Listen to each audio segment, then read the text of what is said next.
Hey everyone, welcome to this explainer.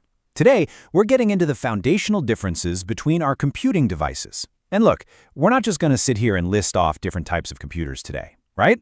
Instead, we're going to explore this fascinating spectrum of form, function, and portability, and understand exactly why your devices are built the way they are.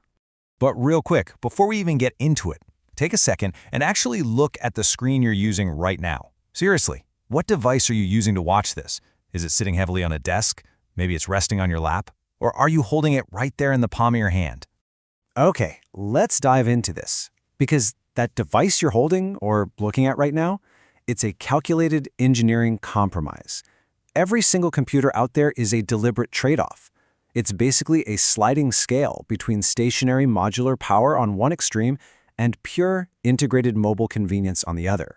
So here's our roadmap for today. We'll kick things off with desktops as the modular powerhouse, move into laptops as the all-in-one compromise, explore the touch revolution, dive into pocket-sized operating systems, and finally, bring it all together in the device landscape. All right, part one, desktops, the modular powerhouse. This is really our anchor point for maximum computing power. You know, a desktop computer is a general-purpose machine built from completely distinct, separate components. You've got your monitor, your tower, keyboard, mouse, the whole shebang. And because they're totally separate pieces, they're designed to just stay put. They heavily, and I mean heavily, prioritize raw power over mobility. But hey, staying tied to a desk comes with some massive, what we call, stationary advantages. Since they use standardized spare parts, repair and expansion costs stay super low, which gives you incredible upgradability. Plus, you get vastly better processing specs for your dollar, a much lower theft risk because nobody's easily running off with a full tower, and highly stable wired internet connections. But what happens to our tech when we start prioritizing freedom of movement? Let's step away from the desk for a second and slide our way down the mobile computing spectrum to see how this builds. Which brings us to Section 2, Laptops, the all-in-one compromise. This right here represents the very first major engineering compromise in our architectural shift. The absolute moment we cut those power cords, we introduce some really serious constraints. We go from relying purely on continuous mains power to suddenly dealing with, well, battery anxiety. And that amazing cheap upgradability we just celebrated with desktops? Yeah, we sacrificed that completely. Mobile devices are inherently locked down just to keep everything nice, thin, and light. The architectural trade-offs here are pretty stark. Sure, laptops give you a minimal desk footprint and literally zero cable clutter, but in return, your upgradability drops to basically zero, your price-to-performance ratio takes a hit, and your vulnerability to theft absolutely skyrockets. I mean, the device is literally designed to be picked up and carried away. To pull off this portability, laptops combined all those separate desktop components we talked about into one single lightweight chassis. You've got an integrated monitor, processor, built-in keyboard, and a trackpad all in one. And because everything is squeezed into one tight space, engineers are forced to use components that are specifically designed for low power consumption and minimal heat output. Now, continuing down our spectrum, we eventually hit a point where devices ditch the traditional physical keyboard entirely, all in the pursuit of uncompromising ultimate mobility. So, welcome to Section 3, the touch revolution. This is an entirely different category of mobile computing that relies completely on touchscreen technology. Tablets offer us much faster boot times, significantly enhanced portability, and even lower heat generation than laptops. But, as always, it comes with a cost.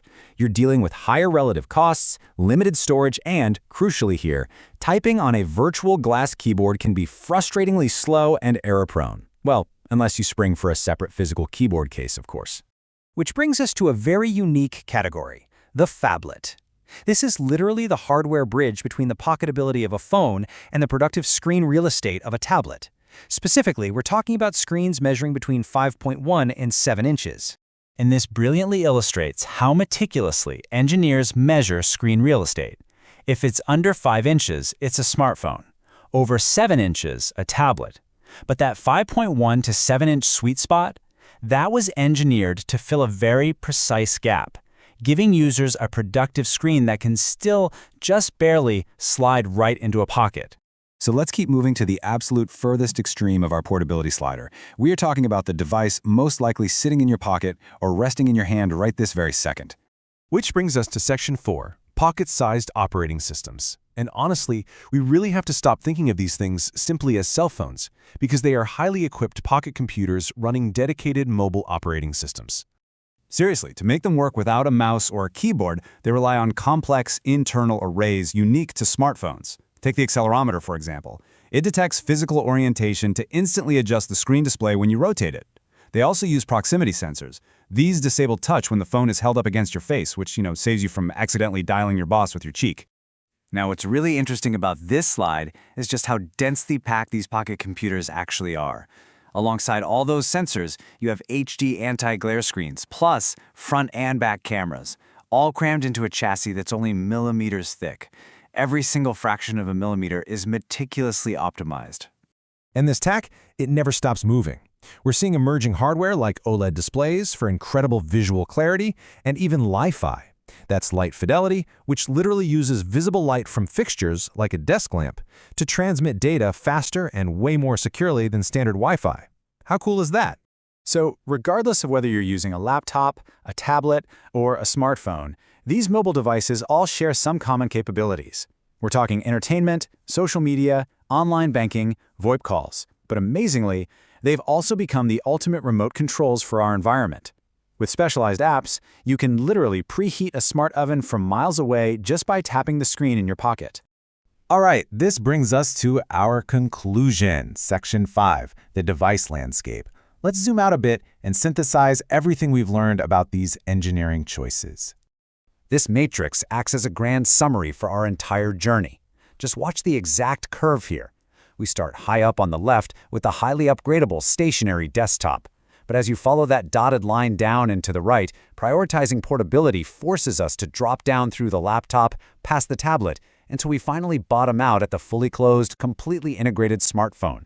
Which leaves us with this final, really provocative rule of computing hardware.